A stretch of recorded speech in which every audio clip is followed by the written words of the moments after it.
Thanks very much, Mr. Speaker. I'm rising today to speak in third reading to Bill 31, Protecting Alberta's Environment Act. Now, as the Speaker well knows, the debate in third reading is meant to be on the anticipated effect of the bill. So I've gone through all of the many amendments that were proposed, none of which were accepted. In my memory? Nope, not a one.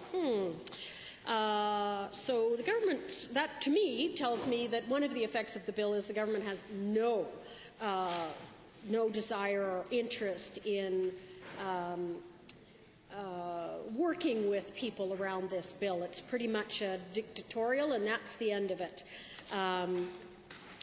Pretty much what I've come to expect, but nonetheless, I live in hope. So I went through the bill again to say, okay, well, if it goes as it was written, what can we anticipate happening? And I think one of the really clear reactions that I'm already seeing is a further embedding of the lack of credibility that the government has. You know, there's lots of time and money that was spent on this, and many people and organizations in Alberta and outside of Alberta say, why was the time and money spent on this and not spent on reducing greenhouse gases or conserving water? Two equally valid and important things. The government makes the argument, well, it has to monitor. Okay, that's not actually what this agency is going to do. It's going to monitor the monitors. Okay, not the same activity at all, but we will hope that that will give us some sort of information. Unfortunately, the government was not willing to consider any timelines as part of this.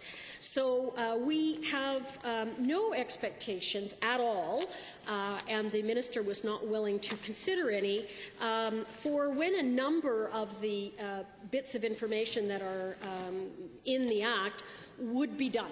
The other place we saw it was in sections like Section 3 sub 1 B to ensure that data and information are available and reported to the public in an open and transparent manner. Again, no timelines. Well, great. Open and transparent, when? Could be never. And they would still be adhering to the letter of the legislation. So, again, total non-cooperation from the government. We also have 3 sub 2 C, reporting on the status and trends related to the condition. Nothing. Not a word about timelines, not annually, not quarterly, nothing, not on a month. Make environmental monitoring data and related evaluations and assessments publicly available. Absolutely no timelines. We also have a board of directors that does not stipulate inclusion of people, but does talk about exclusion of people. So they were unwilling to accept a recommendation, several of them actually, for amendments that would include Aboriginal communities, that would include landowners, that would include NGO environment groups. No, no, no, no, no was the answer there. Okay, well, who is going to be on this agency? Well, the minister promises that she'll have criteria and it'll be good and vigorous and muscular and all those things. No, don't think so, because nothing in the legislation holds her to that, or her successors. They do make sure that they exclude anyone who's ever had the status of a bankrupt in Canada. Really interesting. Now, why would you choose that? Because it really targets a specific socioeconomic group. And so you were bankrupt. Yeah, so what? Lots of people were and are leading upstanding lives nowadays. What in particular? No explanation. Don't know. They just don't like people that were bankrupts, I guess, which is a pretty interesting exclusion of a particular sector of the population. Also, anyone that's been in the meeting, oh, there's a timeline that we can put in the legislation, Mr. Speaker. Anyone who's immediately preceding 5 years has been convicted of an indictable offence. So proof positive, they can put a deadline in the legislation. They just don't want to put one in there for anything they're going to do. So as I move along and look at what other effects we can be looking at, we've also got this strange stuff about borrowing money. The agency will be able to borrow money. Very odd. And they can acquire real property. Again, no explanation for why. And then you get into this really interesting one about extra subsidiaries in Section 17. What's that about?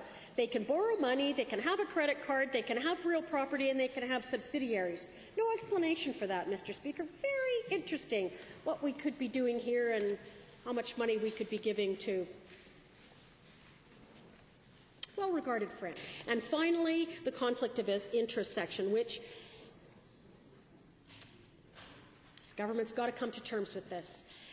Saying to an agency, you go off there and just write yourself whatever conflict of interest legislation you want there, dear, is just not going to do it. Because, of course, people write legislation that enables them to do whatever the heck they wanted to do in the first place. So do we trust these people that have now been given $50 million of industry money? And according to what the ministers and the minister's staff told me, they were also going to transfer the money that is listed in the budget as environmental monitoring money, which in this particular fiscal year is $51,272,000. So we have a budget of over $100 million annually being given to people that can write their own conflict of interest with no limitations or expectations whatsoever.